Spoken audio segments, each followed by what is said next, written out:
È iniziato dalla sua abitazione l'ultimo viaggio di Nicola Tognana, attraversando i vicoli di quella Treviso che amava tanto.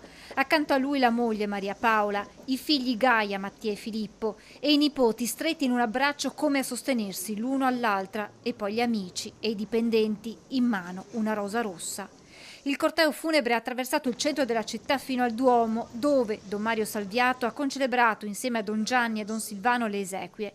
In cattedrale molta gente comune e poi numerosi rappresentanti del mondo imprenditoriale veneto e trevigiano. La presidente di Confindustria Veneto Est, Paola Carron, Mario Moretti Polegato e Andrea Tomat, l'amico Luigi Brugnaro, il presidente della Camera di Commercio di Belluno Treviso, Mario Pozza, e ancora Remo Mosole, e poi gli ex vertici degli industriali trevigiani, da Maria Cristina Piovesana ad Alessandro Vardanega, Giuseppe Milan, e naturalmente il sindaco Mario Conte e l'assessore Vettoretti.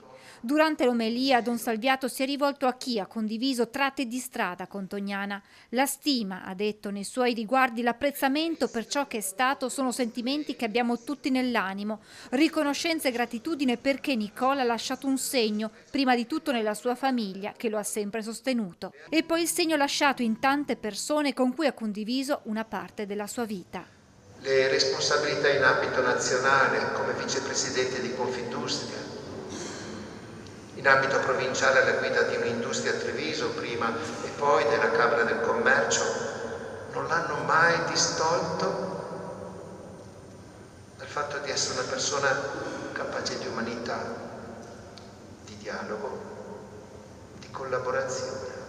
È stato un segno anche per Treviso, una città che ha amato, ha detto Don Mario. Da imprenditore ha cercato di agire sempre per il suo sviluppo, tutto questo, fino ad entrare in un'altra pagina imprevista della sua vita, in cui ha dovuto affrontare una malattia che lo ha debilitato, malattia che ha affrontato con dignità. Lui che veniva dal mondo delle fornaci, della produzione di materiale per l'edilizia, per costruire le case degli uomini, case che durino, ahimè. La malattia ha vissuto in prima persona la fragilità. L'ultimo saluto, quello di Daniela Gibbina, a nome dei lavoratori del gruppo Tegolaia. La sua capacità di navigare in mari diversi, reggendo sempre solidamente il timone, ci ha dato la possibilità di lavorare in modo sereno e sicuro. Uomo ironico, curioso ed attento all'ascolto, che aveva dentro di sé bontà ed onestà. Un imprenditore lungimirante, che il passaggio da questa terra le sia lieto, caro dottore. I suoi collaboratori del gruppo industriale Tegolaia. Grazie. E l'ultimo gesto, proprio quello dei suoi collaboratori, con quelle rose rosse poggiate sopra il feretro, prima della partenza verso il cimitero di San Lazzaro.